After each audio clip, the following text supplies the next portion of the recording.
বিশ্বকবি রবীন্দ্রনাথ ঠাকুরের লেখা মেঘদূত।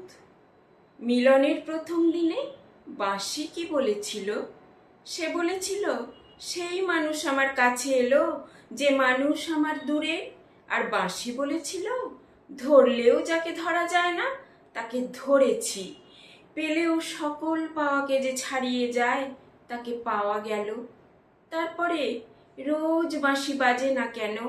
কেননা আধখানা কথা ভুলেছি, শুধু মনে রইল সে কাছে, কিন্তু সে যে দূরেও তা খেয়াল রইল না। প্রেমের যে আধখানায় মিলন সেইটেই দেখি, যে আধখানায় বিরহ তা চোখে পড়ে না। তাই দূরের চিরতৃপ্তিহীন দেখাটা আর দেখা যায় না, কাছের পর্দা আড়াল করেছে। দুই মানুষের মাঝে যে অসীম আকাশ, সেখানে সব চুপ, সেখানে কথা চলে না। সেই মস্ত চুপকে বাঁশির সুর দিয়ে ভরিয়ে দিতে হয়। অনন্ত আকাশের ফাঁক না পেলে বাঁশি বাজে না। সেই আমাদের মাঝের আকাশটি আঁধিতে ঢেকেছে, প্রতিদিনের কাজে কর্মে কথায় ভরে গিয়েছে, প্রতিদিনের ভয় ভাবনা কৃপণতায়। এক একদিন জ্যোৎস্না রাত্রে হাওয়া দেয়, বিছানার পরে জেগে বসে বুক ব্যথিয়ে ওঠে। মনে পড়ে, এই পাশের লোকটিকে তো হারিয়েছি, এই বিরহ মিটবে কেমন করে? আমার অনন্তের সঙ্গে তার অনন্তের বিরহ। দিনের শেষে কাজের থেকে ফিরে এসে যার সঙ্গে কথা বলি, সে কে? সে তো সংসারের হাজার লোকের মধ্যে একজন। তাকে তো জানা হয়েছে, চেনা হয়েছে, সে তো ফুরিয়ে গেছে, কিন্তু ওর মধ্যে কোথায় সেই আমার অফুরানো একজন, সেই আমার একটি মাত্র? ওকে আবার নূতন করে খুঁজে পাই কোন কুল হারা কামনার ধারে। ওর সঙ্গে আবার একবার কথা বলি সময়ের কোন ফাঁকে, বনমল্লিকার গন্ধে নিবিড় কোন কর্মহীন সন্ধ্যার অন্ধকারে। এমন সময়ে নববর্ষার ছায়া উত্তরীয় উড়িয়ে পূর্ব দিগন্তে সে উপস্থিত। উজ্জয়িনীর কবির কথা মনে পড়ে গেল। মনে হলো প্রিয়ার কাছে দুধ পাঠাই, আমার গান চলুকুরে, পাশে থাকার সুদূর দুর্গম নির্বাসন পার হয়ে যাক।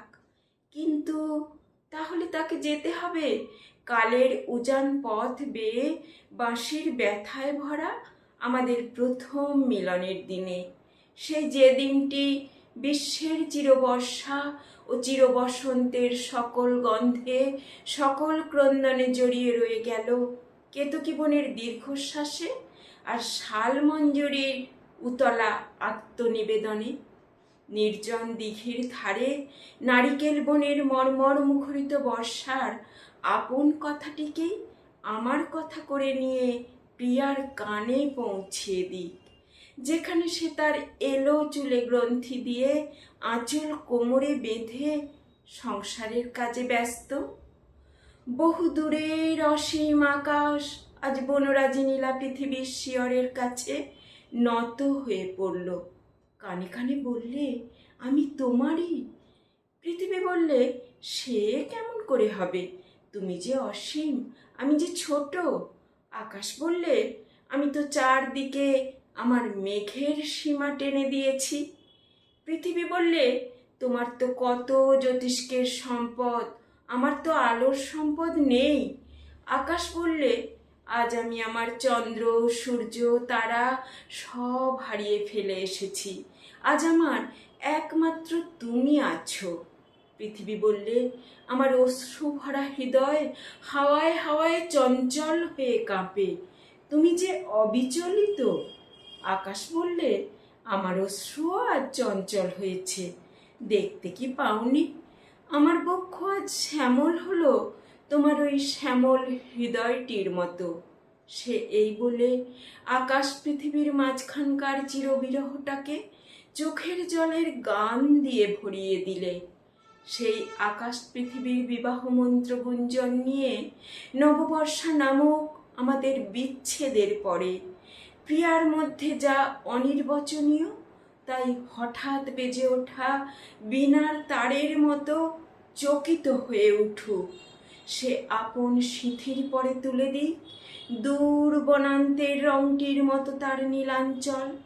তার কালো চোখের চাহনিতে মেঘমল্লারের সব মেঘগুলি আর্ত হয়ে উঠুক। সার্থক হোক বকুলমালা তার বেণীর বাঁকে বাঁকে জড়িয়ে উঠে। যখন ঝিল্লির ঝংকারে বেণুবনের অন্ধকার থরথর করে কাঁপছে, যখন বাদল হাওয়ায় দীপশিখা কেঁপে কেঁপে নিভে গেল, তখন সে তার অতি কাছের ওই সংসারটাকে ছেড়ে দিয়ে আসুক ভিজে ঘাসের গন্ধে ভরা বনপথ দিয়ে আমার নিভৃত হৃদয়ের নিশীথ রাত্রে।